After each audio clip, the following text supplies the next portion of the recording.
ರುಚಿಯಾದಂಥ ಉಡುಪಿ ರಸಮ್ ಯಾರಿಗಿಷ್ಟ ಆಗಲ್ಲ ಹೇಳಿ. ಆದರೆ ಈ ಉಡುಪಿ ರಸಮ್ಗೆ ಮುಖ್ಯವಾಗಿ ಬೇಕಾಗಿರೋದು ಪರ್ಫೆಕ್ಟ್ ಆಗಿರೋಂಥ ಉಡುಪಿ ರಸಮ್ ಪೌಡರ್. ಈ ರಸಮ್ ಪೌಡರ್ನ ಮನೆಯಲ್ಲಿ ಮಾಡೋದು ಹೇಗೆ, ಅದನ್ನು ಉಪಯೋಗಿಸಿ ನಾವು ಘಮಘಮವಾಗಿರುವಂಥ ಈ ರುಚಿಯಾದಂಥ ಉಡುಪಿ ರಸಮ್ ಮಾಡೋದು ಹೇಗೆ ಅಂತ ಮೊದಲು ನಾವು ಉಡುಪಿ ರಸಮ್ ಪೌಡರ್ ಮಾಡೋದು ಹೇಗೆ ಅಂತ ನೋಡೋಣ. ಇಲ್ಲೊಂದು ಕರೆಕ್ಟಾಗಿರೋಂಥ ಮೆಷರ್ಮೆಂಟ್ನ ಹೇಳ್ತೀನಿ. ಈ ಮೆಷರ್ಮೆಂಟ್ನ ಫಾಲೋ ಮಾಡಿದರೆ ಯಾರು ಬೇಕಾದರೂ ಸೂಪರಾಗಿರೋಂಥ ರಸಮ್ ಪೌಡರ್ನ ಮನೇಲೇ ಮಾಡಬಹುದು. ಈ ರಸಮ್ ಪೌಡರ್ಗೆ ನಾನಿಲ್ಲಿ ಧನಿಯಾ ಬೀಜ ತೊಗೊಳ್ತಾ ಇದ್ದೀನಿ. ಎಷ್ಟು ಅಂದರೆ ಈ ಸಣ್ಣ ಲೋಟದಲ್ಲಿ 3 ಲೋಟದಷ್ಟು ಧನಿಯಾ ಬೀಜ ತೊಗೊಳ್ತಾ ಇದ್ದೀನಿ. ಇದನ್ನು ನಾವು ಲೋ ಫ್ಲೇಮಲ್ಲಿ ಹುರ್ಕೋಬೇಕಾಗತ್ತೆ. ಎಲ್ಲಿವರೆಗ ಅಂದರೆ ಈ ಧನಿಯಾ ಬೀಜ ಘಮಘಮ ಅಂತ ಸ್ಮೆಲ್ ಬರಬೇಕು, ಸುವಾಸನೆ ಬರಬೇಕು, ಜೊತೆಗೆ ಲೈಟಾಗಿ ಕಲರ್ ಚೇಂಜ್ ಆಗಬೇಕು. ಈಗ ನೋಡಿದರೆ ಧನಿಯಾ ಪರ್ಫೆಕ್ಟಾಗಿ ಹುರಿದಾಗಿದೆ. ಈ ಹುರಿದಿರೋಂಥ ಧನಿಯಾನ ಒಂದು ಟ್ರೇಗೆ ಹಾಕಿಬಿಟ್ಟು ಆರೋದಕ್ಕೆ ಬಿಡೋಣ. ಈಗ ಧನಿಯಾ ಹುರಿದಾಯಿತು. ನೆಕ್ಸ್ಟ್ ಈ ರಸಮ್ ಪೌಡ್ರಿಗೆ ಬೇಕಾಗಿರೋದು ಜೀರಿಗೆ ಎಷ್ಟು ತೊಗೋಬೇಕು ಅಂತಂದರೆ 1 ಲೋಟ. 3 ಲೋಟ ಧನಿಯಾಕ್ಕೆ 1 ಲೋಟ ಜೀರಿಗೆ. ಪರ್ಫೆಕ್ಟಾಗಿ ಹೇಳಬೇಕು ಅಂತಂದರೆ 3:1 ಲೆಕ್ಕದಲ್ಲಿ ನಾವು ಜೀರಿಗೆ ತೊಗೋಬೇಕಾಗುತ್ತೆ. ಅಂದರೆ 3 ಲೋಟ ಧನಿಯಾ ಬೀಜಗೆ 1 ಲೋಟ ಜೀರಿಗೆ. ಯಾವ ಲೋಟದಲ್ಲಿ ತೊಗೊಂಡ್ರು ಆ ಮೆಷರ್ಮೆಂಟಲ್ಲಿ ನೀವು ತೊಗೊಂಡು ಲೋ ಫ್ಲೇಮಲ್ಲಿ ಇದು ಘಮಘಮ ಅಂತ ಸುವಾಸನೆ ಬರಬೇಕು, ಹಾಗೆ ಲೈಟಾಗಿ ಕಲರ್ ಚೇಂಜ್ ಆಗಬೇಕು, ಅಲ್ಲಿವರೆಗೂ ಹುರ್ಕೋಬೇಕಾಗುತ್ತೆ. ಈಗ ಹುರಿದಿರೋಂಥ ಜೀರಿಗೆನೂ ಸಹ ನಾನು ಧನಿಯಾ ಬೀಜ ಜೊತೆಗೆ ಸೇರಿಸಿ ಇದನ್ನು ಸಹ ಆರಕ್ಕೆ ಬಿಡ್ತಾಯಿದ್ದೀನಿ. ಈಗ ಧನಿಯಾ ಮತ್ತು ಜೀರಿಗೆ ರೆಡಿಯಾಗಿದೆ. ನೆಕ್ಸ್ಟ್ ನಾವು ಹುರ್ಕೋಬೇಕಾಗಿರೋದು ಮೆಂತ್ಯ. ಈ ಮೆಂತ್ಯ ಎಷ್ಟು, ಅದು ಸಹ 3:1 ಲೆಕ್ಕದಲ್ಲಿ. ಅಂದರೆ ಜೀರಿಗೆ ಎಷ್ಟು ತೊಗೊಳ್ತಿರೋ ಅದರ 1/3 ಭಾಗದಷ್ಟು ಮೆಂತ್ಯ ತೊಗೊಂಡು, ಮೆಂತ್ಯನೂ ಸಹ ಲೋ ಫ್ಲೇಮಲ್ಲಿ ಘಮಘಮ ಅಂತ ಸುವಾಸನೆ ಬರಬೇಕು, ಹಾಗೆ ಇದು ಕಲರ್ ಚೇಂಜ್ ಆಗಬೇಕು, ಅಲ್ಲಿವರೆಗೆ ಹುರ್ಕೋಬೇಕಾಗತ್ತೆ. ಈ ಮೆಷರ್ಮೆಂಟು ಈ ಉಡುಪಿ ರಸಮ್ ಪೌಡರ್ಗೆ ತುಂಬಾ ಇಂಪಾರ್ಟೆಂಟು. ಧನಿಯಾ, ಜೀರಿಗೆ, ಮೆಂತ್ಯ ಎಲ್ಲ 3:1 ಲೆಕ್ಕದಲ್ಲಿ ಹುರ್ಕೊಂಡು ರೆಡಿ ಮಾಡ್ಕೋಬೇಕಾಗುತ್ತೆ. ಈಗ ಮೆಂತ್ಯ ಕರೆಕ್ಟಾಗಿ ಹುರಿದಾಗಿದೆ, ಅದನ್ನು ಸಹ ಧನಿಯಾ ಮತ್ತು ಜೀರಿಗೆ ಜೊತೆ ಸೇರಿಸ್ಕೊಂಡಿದ್ದೀನಿ. ಈಗ ನಾನಿಲ್ಲಿ ಒಂದು 25ರಿಂದ 30 ಬ್ಯಾಡಗಿ ಮೆಣಸಿನ್ಕಾಯಿನ ತೊಗೊಳ್ತಾ ಇದ್ದೀನಿ. ಬ್ಯಾಡಗಿ ಮೆಣಸಿನ್ಕಾಯಿನೇ ತೊಗೋಬೇಕು. ಇದಕ್ಕೆ ಕಲರ್ ಚೆನ್ನಾಗಿ ಕೊಡುತ್ತೆ, ಲೈಟಾಗಿ ಖಾರ ಕೊಡುತ್ತೆ. ಹುರ್ಕೋಬೇಕಾದ್ರೆ 1-2 ಸ್ಪೂನ್ ಎಣ್ಣೆ ಹಾಕ್ಕೊಂಡು ಇದನ್ನು ಸಹ ಲೋ ಟು ಮೀಡಿಯಮ್ ಫ್ಲೇಮಲ್ಲಿ ಇದನ್ನು ಗರಿಗರಿಯಾಗಬೇಕು, ಅಲ್ಲಿವರೆಗೂ ಹುರ್ಕೋಬೇಕಾಗುತ್ತೆ ಬ್ಯಾಡಗಿ ಮೆಣಸಿನ್ಕಾಯಿನ. ಅಕಸ್ಮಾತ್ ನೀವು ಗುಂಟೂರು ಮೆಣಸಿನ್ಕಾಯಿನೇ ಹಾಕ್ತೀವಿ ಅಂತಂದರೆ ಸ್ವಲ್ಪ ಪ್ರಮಾಣದಲ್ಲಿ ಮೆಣಸಿನ್ಕಾಯಿನ ಹಾಕ್ಕೊಂಡು ಹುರ್ಕೋಬೇಕಾಗುತ್ತೆ. ಇಲ್ಲಿ ಬ್ಯಾಡಗಿ ಮೆಣಸಿನ್ಕಾಯಿ ಒಂದು 25ರಿಂದ 30 ಮೆಣಸಿನ್ಕಾಯಿನ ಹಾಕ್ಕೊಂಡು ಚೆನ್ನಾಗಿ ಹುರಿದಾಗಿದೆ, ಗರಿಗರಿಯಾಗಿದೆ. ಇದನ್ನು ಸಪ್ರೇಟ್ ಪ್ಲೇಟ್ನಲ್ಲಿ ಹಾಕಿ ಆರ್ಸೋಕ್ಕೆ ಇಟ್ಟಿದ್ದೀನಿ.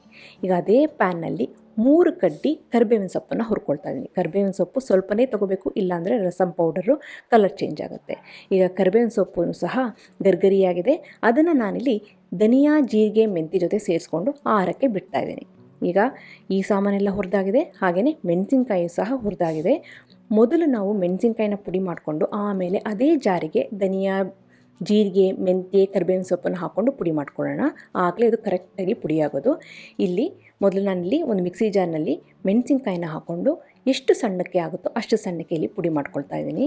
ಈಗ ಇದಕ್ಕೆ ನಾವು ಹುರಿದಿಟ್ಕೊಂಡಂತಹ ಧನಿಯಾ, ಜೀರಿಗೆ, ಮೆಂತ್ಯ, ಕರಿಬೇವಿನ ಸೊಪ್ಪು ಅದನ್ನು ಸಹ ಸೇರಿಸಿ ಇದನ್ನು ಮಿಕ್ಸಿ ಜಾರಲ್ಲಿ ಎಷ್ಟು ಪ್ರಮಾಣದಲ್ಲಿ ಸಣ್ಣಕ್ಕೆ ಪುಡಿ ಮಾಡೋಕ್ಕೆ ಸಾಧ್ಯನೋ ಅಷ್ಟು ಸಣ್ಣಕ್ಕೆ ನಾವಿಲ್ಲಿ ರಸಮ್ ಪೌಡರ್ನ ಪುಡಿ ಮಾಡ್ಕೊಳ್ಳೋಣ. ಈಗ ಇಲ್ಲಿ ಘಮಘಮವಾದ ಉಡುಪಿ ರಸಮ್ ಪೌಡರ್ ರೆಡಿಯಾಗಿದೆ. ಇದಕ್ಕೆ ಅರಿಶಿನ ಪುಡಿ ಆಗಲಿ ಇಂಗಿನ ಪುಡಿ ನಾನು ಇಲ್ಲಿ ಸೇರಿಸಿಲ್ಲ. ಅದನ್ನು ರಸಮ್ ಮಾಡಬೇಕಾದ್ರೆ ಫ್ರೆಶ್ ಆಗಿ ಹಾಕಿದರೆ ಒಳ್ಳೆ ಫ್ಲೇವರ್ ಕೊಡುತ್ತೆ. ಹಾಗಾಗಿ ಈ ರಸಮ್ ಪೌಡರ್ನ ನಾವು 3 ತಿಂಗಳು ಆರಾಮವಾಗಿ ಸ್ಟೋರ್ ಮಾಡಬಹುದು. ಇದು ರಸಮ್ ಜೊತೆಗೆ ನಾವು ಗೊಜ್ಜು ಮಾಡೋದಕ್ಕೆ ಉಪಯೋಗಿಸ್ಕೋಬೋದು, ಪಲ್ಯಗಳು ಮಾಡೋದಕ್ಕೆ ಉಪಯೋಗಿಸ್ಕೋಬೋದು. ಒಳ್ಳೆ ಫ್ಲೇವರ್ ಕೊಡುತ್ತೆ. ರುಚಿಯಾದಂತಹ ಉಡುಪಿ ರಸಮ್ ಪೌಡರ್ ರೆಡಿಯಾಗಿದೆ. ಈ ರಸಮ್ ಪೌಡರ್ನ ಉಪಯೋಗಿಸಿ ಇವತ್ತು ನಾವು ಘಮಘಮವಾಗಿ ರುಚಿಯಾಗಿ ಉಡುಪಿ ರಸಮ್ ಮಾಡೋದು ಹೇಗೆ ಅಂತ ನಾವು ನೋಡೋಣ. ಅದಕ್ಕೆ ನಾನಿಲ್ಲಿ 3ರಿಂದ 4 ಟೇಬಲ್ ಸ್ಪೂನ್ ತೊಗರಿಬೇಳೆನ ಕುಕ್ಕರ್ನಲ್ಲಿ ಚೆನ್ನಾಗಿ ಸಾಫ್ಟಾಗಿ ಈ ರೀತಿ ಬೇಯಿಸಿಟ್ಕೊಂಡಿದ್ದೀನಿ. ಬೇಯಿಸಬೇಕಾದ್ರೆ ಸ್ವಲ್ಪ ಅರಿಶಿನ ಪುಡಿ ಹಾಕಿ ಬೇಯಿಸಿಟ್ಕೊಂಡ್ರೆ ಅಂತ ತೊಗರಿಬೇಳೆ ಅದು. ಹಾಗೆಯೇ 3 ಟೊಮೆಟೊ ಹಣ್ಣನ್ನು ಮಿಕ್ಸಿ ಜಾರ್ನಲ್ಲಿ ಹಾಕ್ಕೊಂಡು ಈ ರೀತಿ ಪೇಸ್ಟ್ ಮಾಡಿಟ್ಕೊಂಡಿದ್ದೀನಿ. ಹಾಗೆಯೇ ಒಂದು ಸಣ್ಣ ನಿಂಬೆಹಣ್ಣಿನ ಹುಣಸೆ ಹಣ್ಣಿನ ರಸನೂ ಸಹ ನಾನಿಲ್ಲಿ ಒಂದು ಬೌಲ್ನಲ್ಲಿ ತೆಗೆದಿಟ್ಕೊಂಡಿದ್ದೀನಿ. ಬೇಳೆ, ಟೊಮೆಟೊ, ಹುಣಸೆಹಣ್ಣು ರಸ ರೆಡಿಯಾಗಿದೆ. ಈ 3 ಪದಾರ್ಥಗಳು ರೆಡಿಯಾಗಿದ್ದರೆ ಉಡುಪಿ ರಸಮ್ ಮಾಡೋದಕ್ಕೆ ಬೇಕಾಗಿರೋದು ಬರೀ 5ರಿಂದ 10 ನಿಮಿಷ ಅಷ್ಟೇ.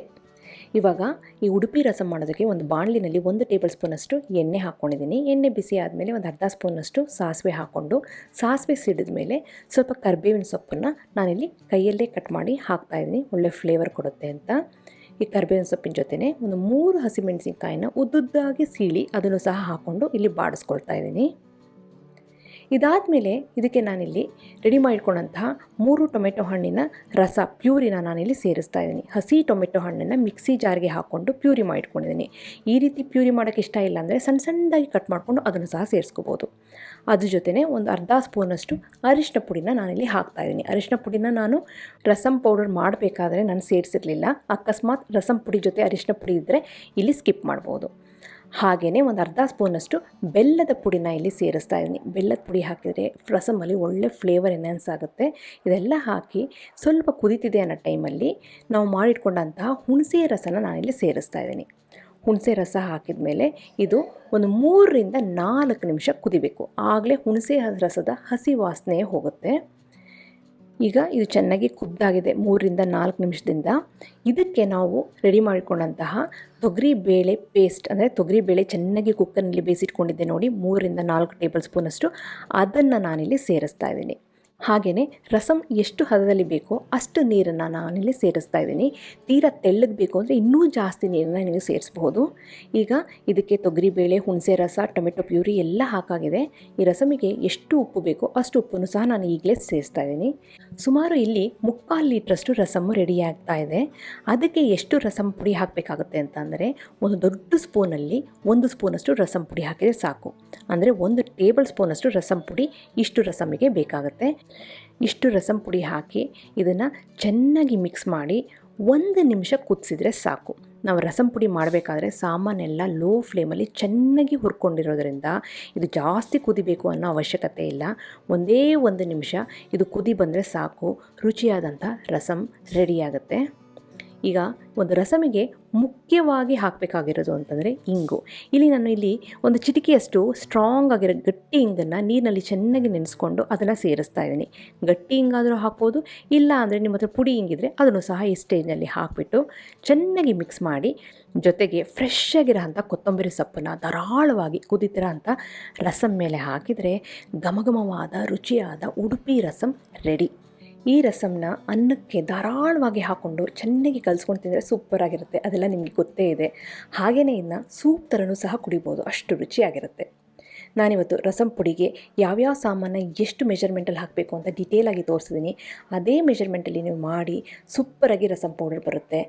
ಅದನ್ನು ಉಪಯೋಗಿಸಿ ನೀವು ಈ ರಸಮ್ನ ಮಾಡಿದರೆ ಮಾಡಬೇಕಾದ್ರೆ ಮನೆಯೆಲ್ಲ ಘಮಘಮ ಅಂತ ಸುವಾಸನೆಯಿಂದ ತುಂಬಿರುತ್ತೆ. ಅಷ್ಟು ರುಚಿಯಾಗಿರುತ್ತೆ, ಅಷ್ಟು ಸುವಾಸನೆಯಿಂದ ತುಂಬಿರುತ್ತೆ.